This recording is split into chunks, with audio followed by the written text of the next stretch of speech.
Você está ouvindo o MacadoCast, o podcast da Macado Group dedicado à gestão de sociedades. Aqui eu, Adson Machado, sócio e diretor de produção, e Eros Carrasco, CEO da Macado Group, somamos mais de 2 décadas de expertise no setor para conversar com presidentes, CEOs e diretores de grandes instituições. Falamos dos problemas reais que ninguém te avisa quando assume uma gestão. Um conteúdo feito para quem viveu e também para quem chegou agora e precisa entender como as coisas funcionam. Sejam bem-vindos ao MacadoCast.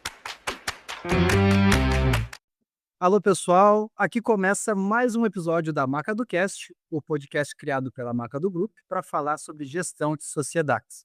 E como sempre, junto comigo está o meu sócio e co-anfitrião, Eros Carrasco. Fala aí, Eros. Fala pessoal, tudo bom? É um prazer estar aqui de novo com vocês e eu estou bem animado para ouvir o Dr. Ronaldo e ver o que tem de melhores práticas vindas dele. Aí o Eros já deu um spoiler, então, do nosso convidado, e não preciso nem dizer, né? Um convidado muito de peso aqui na nossa sala da MacadoCast. Então, sem mais delongas, Dr. Ronaldo Leão, mestre e doutor em cardiologia pela UFRJ, pós-doutorado em cardiologia nuclear pela Universidade da Virgínia, nos Estados Unidos, e professor permanente do programa de pós-graduação da cardiologia da UFRJ. Também, né, um pequeno detalhe, ex-presidente da Socerg, gestão 2022 e 2023, cargo de muito respeito, né, doutor? Além de diversas participações em diretorias, como a do DIC, da SBC, e o DERC, também departamento da SBC. Doutor Ronaldo é um parceiro de longa data aqui da Macadu e é uma referência nacional não só enquanto profissional, mas também enquanto professor e pesquisador na área da imagem cardiovascular. Desde já, doutor, agradecer de verdade por aceitar o nosso convite e dizer que é um prazer estar aqui contigo. Tudo bem com o senhor? Bem, boa tarde para vocês. Agradeço muito, o convite, Adson, Eros. Realmente, essa parceria vem de muito tempo e desde que quando vocês mandaram o convite, eh, me passou pela cabeça uma história longa de convivência, né, quer dizer, foram ah, muitas atividades feitas, e começa numa época bastante complicada. Eu estava na diretoria do DIC, na época, eu era vice-presidente de medicina nuclear do Dr. Rochite, e houve um contato com vocês, e o Rochite me procurou e disse: "Ó, Ronaldo, existe uma carência muito grande de atividades científicas, por causa da pandemia, e você, eh, vou te dar uma tarefa.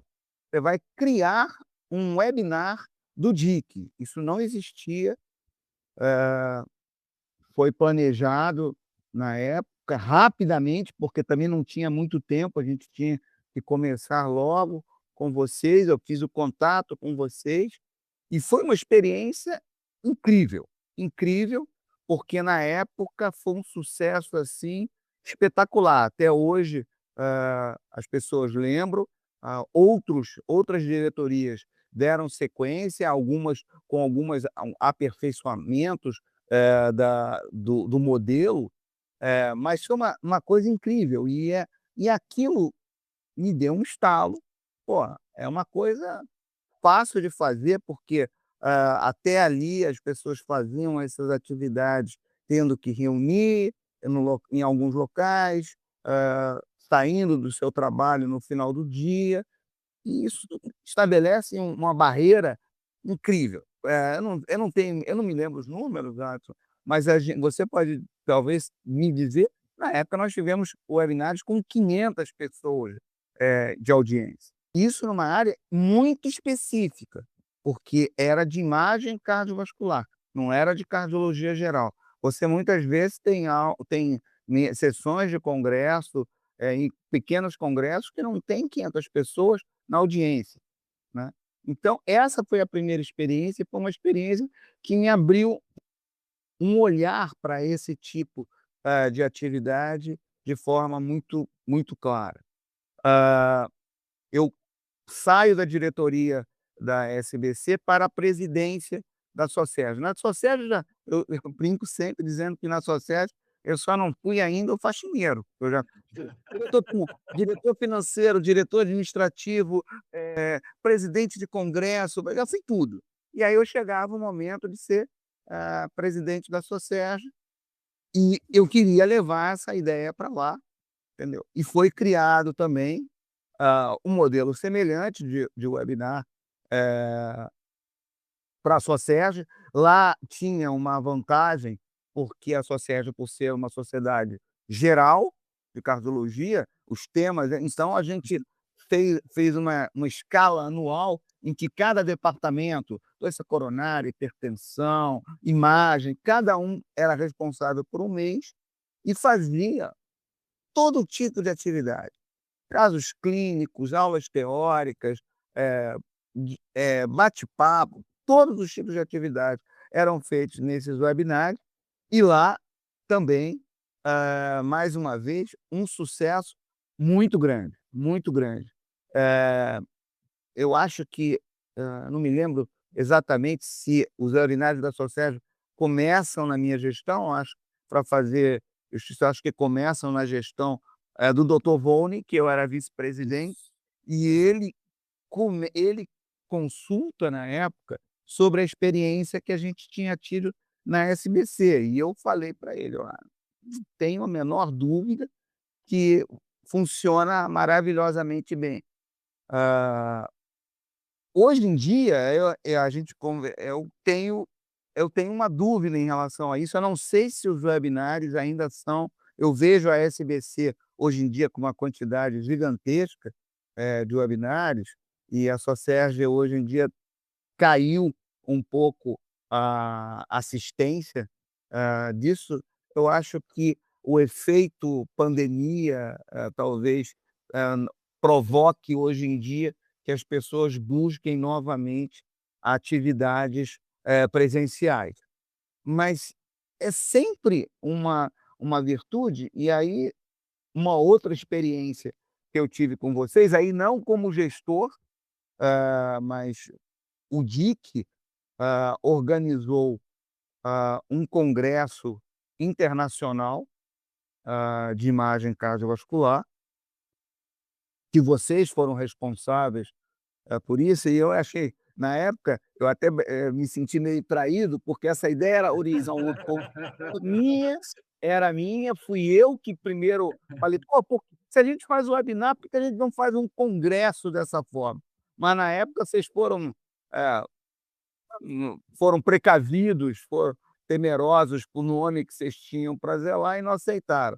Mas no caso do Congresso Internacional do DIC, vocês organizaram, foi um sucesso absurdo, né, porque você imagina, eu desafio aqui aos gestores, aos presidentes, principalmente aos presidentes e diretores de sociedades regionais ou de especialidades que não tenham, tantos sócios e tanta capacidade financeira, quanto é que custa trazer, um convidado internacional, ah, para o Brasil? Isso é caríssimo, isso afeta diretamente o preço do seu congresso, e aquele congresso internacional que o DIC organizou tinha 20 especialistas, estrangeiros, entendeu? E as pessoas fazem e até mesmo a possibilidade do convidado internacional aceitar o convite, ao saber que ele não vai ter que se deslocar, ele vai poder fazer a sua casa num horário estabelecido, com, um profissionalismo que permita uma apresentação correta, ah, aumentem muito as chances deles aceitarem. Então eu sugiro, assim, de forma bem veemente, que esse tipo de oportunidade não pode ser desperdiçada, entendeu? Vocês conseguem fazer com uma expertise gigantesca, uma coisa profissional, de qualidade, tanto em matéria de som, imagem e tudo, e com um custo infinitamente menor, não tão menor, porque vocês estão querendo ficar ricos e já não é tão barato. Devagarinho, doutor, bem devagarinho. As crianças, se não comer também. Mas certamente é mais barato do que uma executiva de Boston para o Rio, para São Paulo, entendeu? Então, eu acho que isso é outra questão, fundamental, fundamental, quer dizer, explorar esse tipo de coisa. E a tecnologia, vocês detêm essa tecnologia, vocês também caminharam para a questão de cursos que oferecem esses cursos de uma forma própria da Macadu, né? Quer dizer, a pessoa entra naquela plataforma ali e vê a quantidade gigantesca de material de boa qualidade. Então, quer dizer, eu acho que realmente existem muitas perspectivas para serem exploradas ah, para um presidente de sociedade, para um diretor científico de sociedade.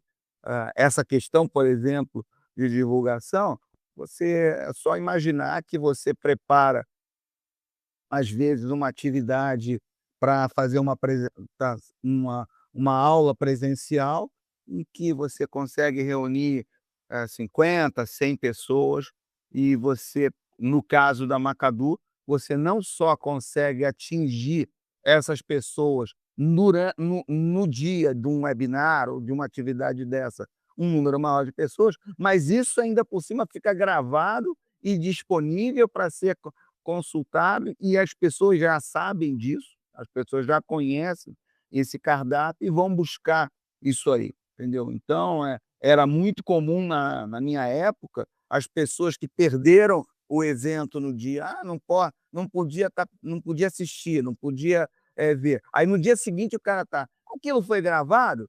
E aí você vira na hora e, não, foi gravado, e não só foi gravado, como já está disponível nesse cardápio. Então, eu acho que isso aí é um excelente recurso, é uma coisa que, se a pessoa, hoje em dia, ampliou as opções, vocês têm um diretor de uma sociedade pode fazer, por exemplo, a SBC eu não sei se ela é o melhor exemplo, a SBC é um gigante, entendeu? Então ela tem uma capacidade de fazer essas coisas por conta própria, mas sociedades que não tenham o mesmo tamanho, e principalmente sociedades regionais, podem explorar isso de uma forma e conseguir ocupar um espaço que ela não conseguiria sozinha. Ali na pandemia, né, doutor, foi uma quebra de paradigma, né, para esse mundo digital, aconteceu com vários setores, e aqui não pode ser diferente. A gente já tinha uma visão de tecnologia e digitalização das coisas, mas existia muita barreira. E com a pandemia, até por falta de outras alternativas, né, dado o momento histórico do mundo, a gente precisou vir para o digital, e encaixou muito bem, e a gente é muito feliz e muito grato de ter encontrado pessoas que apostaram também, porque no fim era um risco, né, doutor? Ninguém tinha certeza que as coisas iam funcionar, e com certeza a gente pode dizer com muito orgulho que essas empreitadas deram bastante certo. Então tem um pouco de gratidão do nosso, um pouco não, né, bastante gratidão do nosso lado também em relação a isso.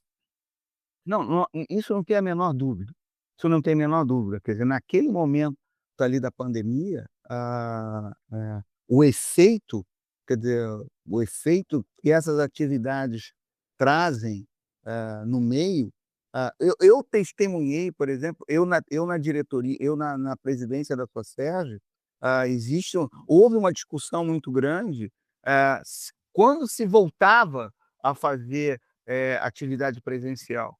Porque quando eu estava na vice-presidência, o Volder teve que cancelar um congresso pronto. Você imagina o trabalho que dá em você arquitetar todo um congresso, reservar local, convidar pessoas, e, de repente, por causa da pandemia, esse congresso foi cancelado.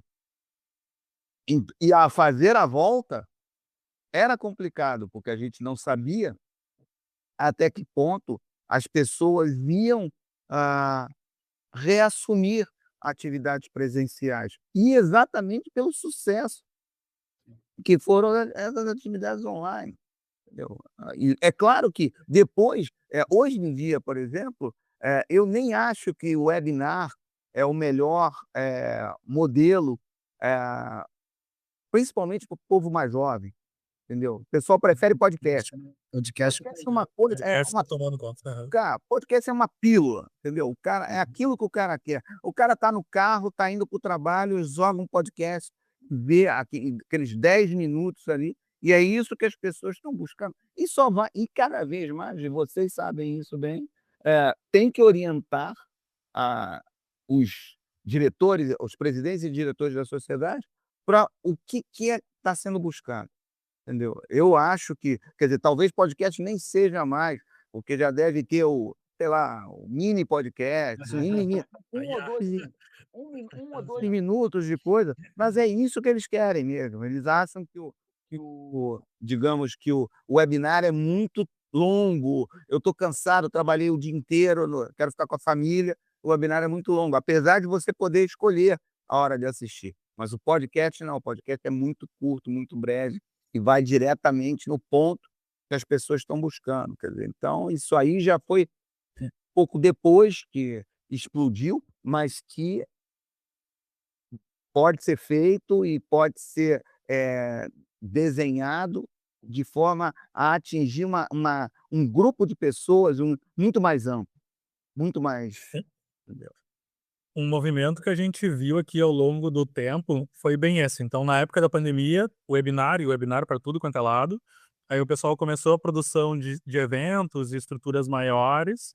E aí, quando veio o presencial, o que a gente está enxergando que vem funcionando bem para as sociedades? Está muito alinhado com a sua ideia. Então, às vezes, o pessoal está deixando um webinar a cada 15 dias, uma vez por mês, até o Socerj. A Socerj, por exemplo, é um ponto fora da curva. Eles têm toda semana ali um webinar rolando, só que é basicamente para ter um encontro a cada X tempo. E aí o podcast tem sendo essa ferramenta que o pessoal está usando bastante, porque ele é mais fácil de gravar, ele é mais fácil do pessoal absorver, ele é um conteúdo menorzinho, então muito movimento de ter um conteúdo mais denso e esses conteúdos menores no meio do caminho. Até uma pergunta que eu tenho, embalado, que o senhor acompanhou lá atrás, da época dos webinários, e está vendo esse movimento agora. A minha pergunta é se o senhor tem uma sociedade que hoje não produz conteúdo. Tem uma cidade menor, ou produziu lá na pandemia e não está produzindo agora. Qual é a sua sugestão para essas instituições? O que o senhor teria de produção de conteúdo? O que seria exclusivo para sócio? O que seria aberto? Qual que é a sua ideia hoje de melhores práticas de produção de conteúdo dentro das sociedades? Ah, eu defendo. A Socerd mantém ainda o webinar às segundas-feiras, e isso é uma dúvida mortal por causa da questão do hábito. Tá? Quer dizer, eu acho que quando você faz o webinar uma vez por mês, 90% das pessoas não lembram que tem o webinar naquele dia. Entendeu? Então é difícil, enquanto que o da Socerd não tem mais erro. As pessoas sabem que o webinar na segunda-feira às 7 horas da noite está ali. Entendeu? Então, esse ganho você vai perder quando você faz semana sim, semana não. Mas também é trabalhoso você ficar montando aquilo toda segunda-feira. Mas eu acredito que hoje em dia, se eu tivesse que começar, vamos dizer, eu assumi a presidência da Sociedade de Marte. E a Sociedade de Marte nunca produziu nada, entendeu? Isso aí foi uma maneira de evitar qualquer. Se eu cito uma outra, então nego ia me trucidar. Então, eu ia começar a trabalhar com podcast, entendeu? Eu acho que o podcast pequeno, entendeu? E aí ele vai servir como instrumento de propaganda e de atração para uma atividade maior. Por exemplo, você pode muito bem, e eu fico impressionado, eu tenho um filho, o meu filho caçula, ele fez vestibular para medicina tem 2 anos e pouco, tá? E, cara, eu sou impressionado com a capacidade que os cursinhos preparatórios de faculdade para vestibular são produtivos em inventar coisas. E uma coisa que eles fazem muito bem é você solta na internet determinadas aulas, pílulas feitas por caras profissionais de marketing, o Silvio Santos da aula, entendeu? O cara atrai a atenção de uma forma, só que ele dá aquele tema rapidamente e no final ele começa a jogar dizendo: olha, agora, se você quer aprofundar isso, procure isso. Então, a mesma forma, eu acho que você pode trabalhar com podcast fazer um podcast de 10 minutos sobre um tema super atraente e que você, no final, você diz: "Olha, mas aqui na sociedade, nós vamos produzir um webinar sobre esse tema de forma mais ampla". E aí você já começa a divulgar, entendeu? Então eu acho que eu comecei pelo webinar, porque era o que tinha era o que era disponível na época e que as pessoas buscavam na época. Mas hoje em dia eu acho que é trabalhoso você atrair, o pessoal mais jovem para esse tipo de atividade. Então eu começaria com uma coisa, eu não sei se é o podcast, vocês podem saber melhor do que eu quais são as ferramentas, mas eu começaria com coisas mais fáceis de fazer e para divulgar mais aquilo ali, e aí atrair para uma atividade mais longa. O que a gente vê muito aqui na produção da Macadu é que existem níveis de complexidade, né, de conteúdo que vão conduzindo o usuário para algo mais denso. Então começa com um podcast, como um chamariz, bem como o senhor está dizendo, passa para um webinar um pouco mais denso, de 1 hora e meia, e aí dali vai para um curso, que daí já é 5, 6, 10 horas, o curso talvez um congresso também, então as coisas vão progredindo e o foco maior é o congresso, então funciona muito como essa ferramenta de progressão de marketing e um funil, né, de engajamento dos usuários. E aqui o senhor traz um ponto que me chamou muita atenção, tanto falando do seu filho quanto dessa parte digital, e eu preciso explorar isso. Um dos grandes desafios que as sociedades em geral veem é para atrair o jovem médico, né? É uma dor, um calo de todo mundo Todo. e não só enquanto sócio, mas também enquanto pertencente a esse, vamos dizer, o ecossistema, né, da sociedade ou do departamento. Com toda essa sua experiência, tanto enquanto professor universitário, da faculdade, né, e também como gestor das sociedades, como é que o senhor acredita que as sociedades devem se comunicar, se posicionar para serem relevantes para essa geração de médicos e médicas que já nasceu no digital ou que está se profissionalizando já no digital? Eu acho que a primeira coisa é ouvi-los, né. Que o grande erro, e isso aí eu cansei de ver em reuniões, a Socerge, por exemplo, fez várias reuniões, com essa finalidade. Pra você ter uma ideia, o número de sócios nosso cresce a pingo a pingo, entendeu? Comparado ao crescimento médico que tá ainda mais agora com essas faculdades novas, está crescendo de uma forma exponencial. Então, primeiro é ouvir o que as pessoas vêm fazendo, e segunda coisa, eh, tentar, usar, ferramentas, eh, próprias para ele, tá. O exemplo tipo que eu digo não adianta você pegar um artigo científico, tá, saiu uma publicação ontem na New England, a mais respeitada revista médica do mundo, mande para os seus residentes, eles não leem, tá. Agora você pega aquilo ali e transforma numa mensagem rápida, não é nem um podcast. "Olha, pessoal, saiu um artigo no New England, sobre o tema tal, e aborda tantos pacientes, faz não sei o quê, não sei o quê". Fala 1 ou 2 minutos aquilo numa pílula e manda, todos eles ouvem, todos eles assistem, entendeu. Então, acho que as sociedades têm que buscar esse tipo de instrumento, tá. Quer dizer, ouvir os jovens e produzir esse tipo de material para eles, entendeu. Porque se você tiver a oportunidade de produzir uma quantidade grande dessas coisas, por exemplo, acabou de sair, e as sociedades fazem, as grandes sociedades fazem, por exemplo, o American College of Cardiology é um exemplo típico. Durante o American College, a quantidade de mini pílulas que eles enviam para as pessoas, falando sobre todos os artigos publicados aquilo. E às vezes é um comentarista conhecido no mundo.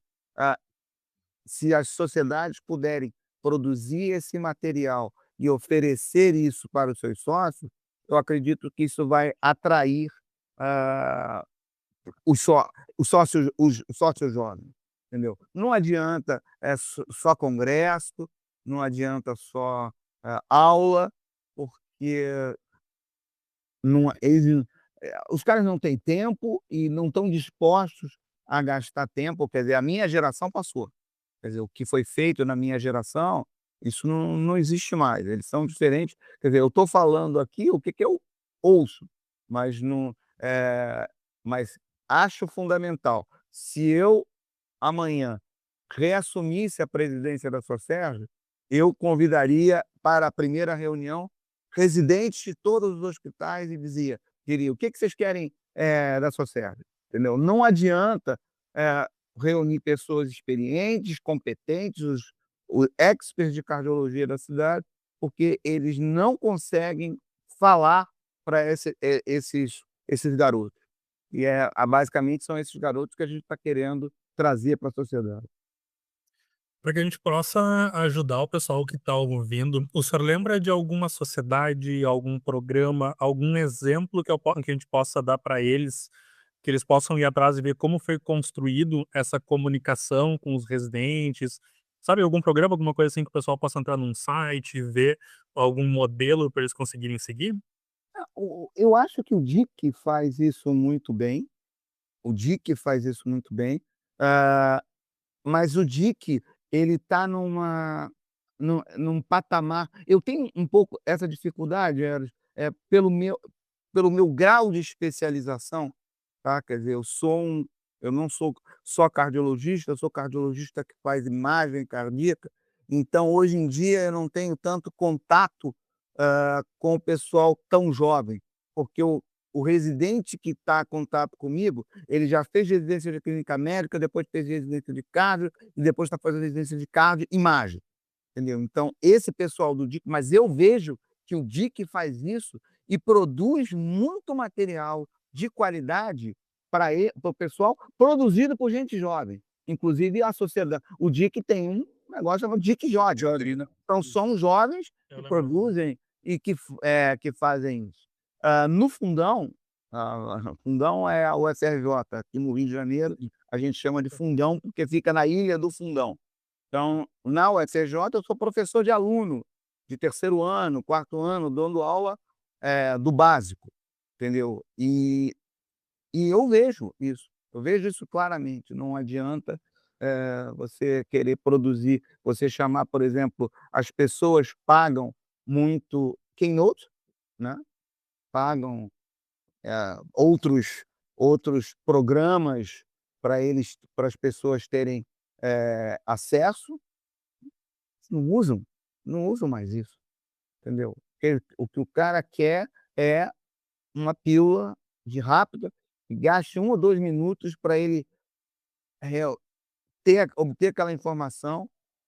Talvez aí eu acho que é uma dúvida minha, aí eu não tenho certeza, é uma dúvida mesmo.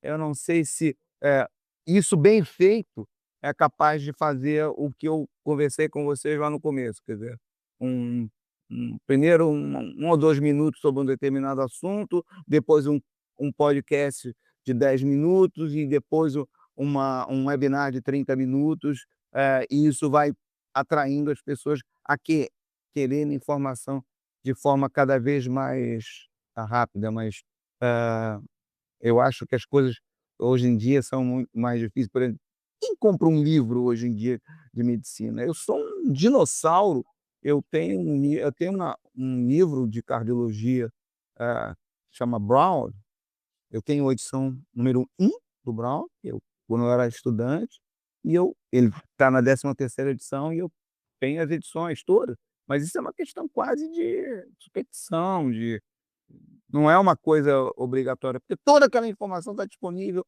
24 horas por dia para você na internet, então para que você precisa de livro?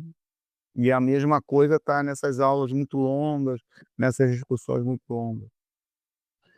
Doutor, e enquanto, a gente foi para esse lado da atração deles com consumo, né, para verem valor na sociedade, mas eu quero puxar ainda aquela pontinha do trazer eles para também se sentirem parte da diretoria e também quererem representar os profissionais naquela sociedade.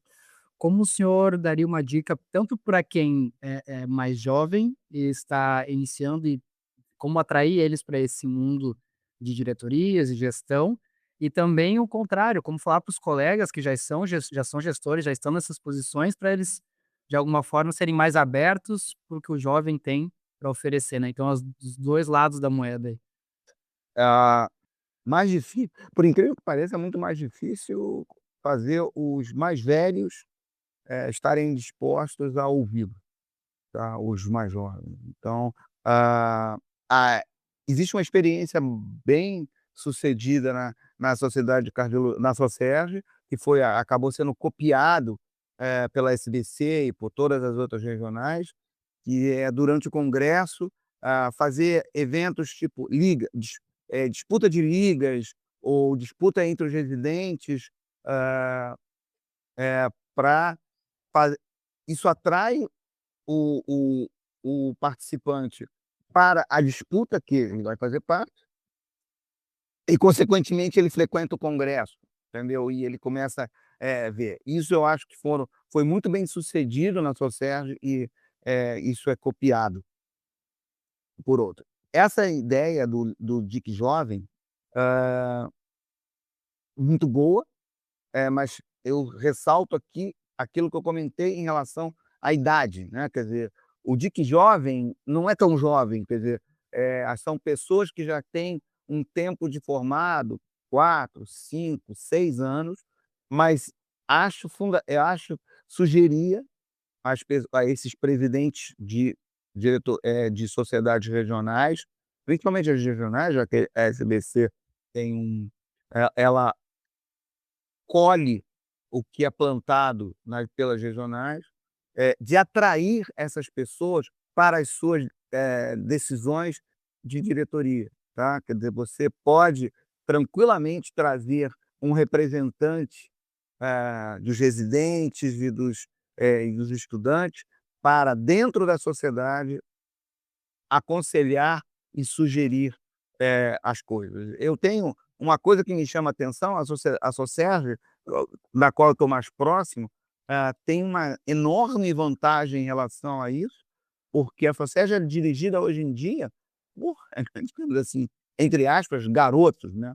O Spinetta é um garoto, em termos de história, né, mas ele fez tudo na Socerge, tudo, como eu, o diretor de tudo, tá. E hoje em dia a gente tem muita gente nova participando das gestões e fica mais fácil trazer esse tipo de participação, tá. Acho que é o caminho para atrair o jovem para dentro da sociedade, é já oferecendo a oportunidade dele participar do processo decisório, tá. Porque senão a o discurso fica muito estéril, entendeu? Você não consegue, as pessoas não se sentem representadas por aquelas decisões, tá. Então eu gostaria muito de ver um colegiado de residentes e estudantes de medicina participando do processo decisório dessas sociedades para orientar esse tipo de coisa, quer dizer, eu tenho um exemplo prático que eu dou sempre, que eu vivi na Socerge. Eu consegui fazer da Socerge uma sociedade, bem eu não, né, quer dizer, um grupo de presidentes nas últimas gestões, a sociedade é muito saudável financeiramente. Só que aquilo não é uma empresa, eu não tenho que dar lucro, entendeu? Então eu tenho que dar um retorno ao meu sócio, eh, de agradecimento o que ele faz pela sociedade. E como escolher isso? Como escolher isso é que é o X da questão, entendeu? E aí é que eu gostaria muito de poder ouvir pessoas, um colegiado, que me dissesse: "Olha, por exemplo, eu quero assinar", por exemplo, durante um determinado tempo, se você falasse isso com os médicos da minha geração: "Ah, vamos assinar a revista, vamos dar as 3 melhores revistas de cardiologia, vão estar gratuitas aqui na sua serra". Fala isso com um um garoto de 20 e poucos anos, que se formou, eu digo pra ele: "Abra uma revista dessa há 50 anos, porque eu tenho outras formas de obter essa informação". Então, por exemplo, vocês podem fazer isso muito melhor, entendeu? Vocês podem produzir conteúdo, para um sócio jovem de todo o assunto cardiológico dado em pílula. E aí até chegar no que você falou, que é a questão que a gente discutiu dos cursos. Claro que curso é uma coisa interessante. Claro que você pegar um garoto que está começando a residência de cardiologia e ele ter a oportunidade de participar, ver um curso de eco dado por bons especialistas, é interessante. É interessante? É, mas eu acho que antes disso tem coisas mais fáceis, mais simples, do tipo, durante o Congresso Americano de Cardiologia, a Macadu, através da Socérgio, vai discutir todos os artigos, todos os trabalhos publicados importantes, apresentados pelo maior especialista daquela área que a sociedade tenha. Então, apresentou um trabalho sobre fibrilação atrial. Pega o cara, pega o Eduardo Saad, que é claro, Jacotier, Olga, os caras que mais dominam esse assunto no Rio de Janeiro, e eles fazem um breve resumo daquilo e distribuem aquilo ali, de todo o congresso. Eu acho que é muito mais útil para os residentes do que oferecer um curso, porque o curso vai ficar ele não vai ter tempo para fazer. Isso é um devaneio. Doutor, eu tenho mais 97 perguntas, mas para não ficar 18 horas atrapalhando o seu tempo, eu tenho mais uma do meu lado, que eu quero. O senhor estava falando muito em conteúdo, o que a gente faz para esse residente, então a cidade tem muitas opções, né? E uma das coisas que a gente acaba vendo muito nas diretorias é uma certa uma discussão entre o que são conteúdos ou benefícios que precisam ficar abertos para que sirvam como isca para o pessoal vir para a sociedade, e o que são coisas que precisam ficar fechadas para os sócios, para que ele realmente vire um sócio e ele queira fazer parte. Olhando para essa pegada mais de conteúdo que a gente estava falando, até se eu quiser expandir, pode expandir, mas o que o senhor acha que pode ser um caminho de conteúdos ou benefícios que podem ficar abertos para que a pessoa conheça a sociedade, e o que são coisas que o senhor fecharia mais para o sócio para que realmente ele queira fazer parte para ter acesso àquele benefício? Eu não tenho dúvida que, se tem alguma coisa para ser fechada, são, cursos ou aulas sobre temas mais específicos, tá. Então, Uhum. por exemplo, a minha área, cardiologia nuclear. Cardiologia nuclear interessa a minoria, das pessoas que fazem cardiologia, tá. Então, um esse tema, um curso sobre isso deve ser fechado e cobrado para quem tem muito interesse naquilo. O que deve ser gratuito? Essas coisas superficiais, abordando temas em geral. Quer dizer, o exemplo melhor, você vai sair um trabalho, sobre, uma nova droga no tratamento da cardiomiopatia hipertrófica. A discussão breve sobre esse trabalho deve ser gratuita. Mas eu quero saber mais sobre cardiopatia hipertrófica, num outro estágio. Eu quero ser um especialista em cardiopatia hipertrófica, num outro estágio. Então, quanto mais aprofundado for a discussão, mais difícil deve ser o acesso, e aí poderia ser cobrado. Mas se você começar por aí, você não atinge ninguém. Não passa. Entendeu? Quer dizer, você tem que despertar, tem que provocar aquela coceirinha, né, "Pô, mas que assunto legal, hein? Pô, mas eu queria saber mais sobre isso". Aí você tem que mudar de patamar. E uma coisa que a gente perfeito, a gente concorda muito com esse movimento.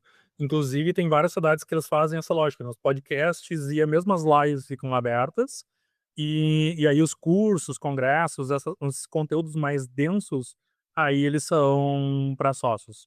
Uma única dica que a gente dá, e a gente vê muita dificuldade nisso nas instituições, que o pessoal não é de marketing, né, então o pessoal acaba não lembrando disso, que é usar os ganchos. Então, se vai fazer um podcast e tu tem cursos fechados para sócio, no final do podcast, fala do curso. lembra a pessoa que existe um conteúdo que é só para sócio, que tem benefício, mas esse gancho o pessoal acaba esquecendo de fazer. Não, mas isso aí foi o que eu te falei, isso aí eu vi sendo feito de forma absolutamente perfeita por um cursinho preparatório para o Enem, entendeu? Ou então, outros que fazem isso é para residência. Quer dizer, para os estudantes de medicina que vão prestar prova de residência, é a mesma coisa. Você quer, por exemplo, você vai lá, o cara vai dar uma aula sobre doença inflamatória intestinal. Ele fala durante 15, 20 minutos sobre doença inflamatória intestinal, só que várias vezes durante a aula, ele vira e diz assim: olha, mas isso aqui não cabe nessa aula. Se você quiser, tem uma aula lá no curso especificamente sobre esse tema. Aí você vai lá ver, essa aula não está disponível gratuita. Entendeu? Eles são craques nisso. A mescla do digital traz muito marketing, né, não tem como, acaba usando de tudo nesse mundo.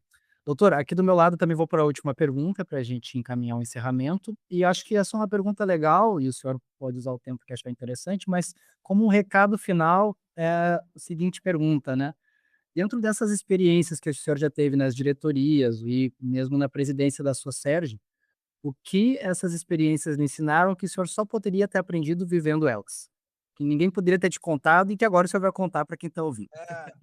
Sim, sem dúvida que, quer dizer, eu comentei com vocês que na época da pandemia, eu não tinha a menor ideia de que o que vocês me ofereceram era possível, tá. Quer dizer, claro que eu já tinha falado em atividades assim, mas, por exemplo, você pegar 10 pessoas, cada uma na sua casa, colocar as 10 falando ao mesmo tempo, com centenas de pessoas conectadas, aquilo para mim foi abriu a minha cabeça, entendeu. E o que eu diria para uma pessoa, se eu tivesse que dar um conselho para alguém que está assumindo uma sociedade, se eh, coloque em volta de você pessoas que possam te abrir perspectivas sobre essa tecnologia que está chegando, por exemplo. A coisa que mais se fala hoje em dia é IA, é indiscutivelmente, IA é uma coisa.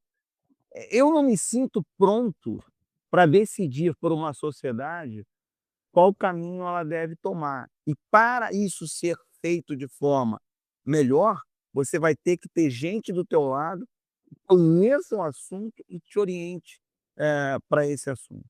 A mesma coisa é o que a gente está discutindo aqui, tá. Eu não sei o que que é, o próximo passo, eu dei alguns passos em algumas coisas, em fazer, webinar, em fazer, podcast, em fazer evento, mas eu não sei se a melhor opção que existe disponível agora é essa. E para você decidir isso de forma correta, eu vou querer ter as pessoas que realmente conhecem esse assunto, porque vocês vão me colocar e vão dizer: "Olha, eu acho que o momento não é mais para isso, o momento é para fazer assim". E vocês vão poder, orientar esse tipo de coisa. Quer dizer, não tome essa decisão sozinho, porque não vai é o que eu tô falando, o Rochin que me chamou para organizar uma coisa que eu não tinha a menor ideia de como é que eu ia fazer, entendeu? Consegui fazer com a ajuda de vocês. Eu acho que isso aí é o conselho que eu mais colocaria para a pessoa. Se você está interessado em investir, nesse caminho, mesmo que você não tenha certeza exatamente o que que é, conversa com quem sabe fazer, com quem entende o que fazer. Então tá, doutor Ronaldo, muito obrigado pela resposta. Esse foi o segundo episódio da MacaduCast, o podcast da Macadu Group sobre gestão de sociedades. Doutor Ronaldo, muito obrigado de novo por aceitar o nosso convite e espero que tenha gostado da conversa. Nossa, eu gostei demais, primeiro porque as lembranças, realmente foram muito boas e nossa convivência profissional, durante esses anos todos, foi muito boa. Quer dizer, eu e me permita dizer que hoje em dia eu tenho 2 amigos no Sul. Então, E quando quiser tomar um vinhozinho, só chegar. quando vier, vai Ah, mas não falei. Olha, já tô indo pro cor. Ali, ó. O doutor vai tomar mate e vai visitar a Arena do Grêmio, que também faz parte da visita, né, doutor? Claro, claro. Um abraço, gente. Doutor, muito obrigado pela sua presença. Realmente a gente ouviu aqui coisas maravilhosas que o pessoal que está nos ouvindo vai adorar e vai ajudar muito na gestão das suas próprias instituições. Então foi um prazer e espero revê-lo novamente quando vier aqui no Sul tomar um vinhozinho com a gente. Muito obrigado. Até a próxima.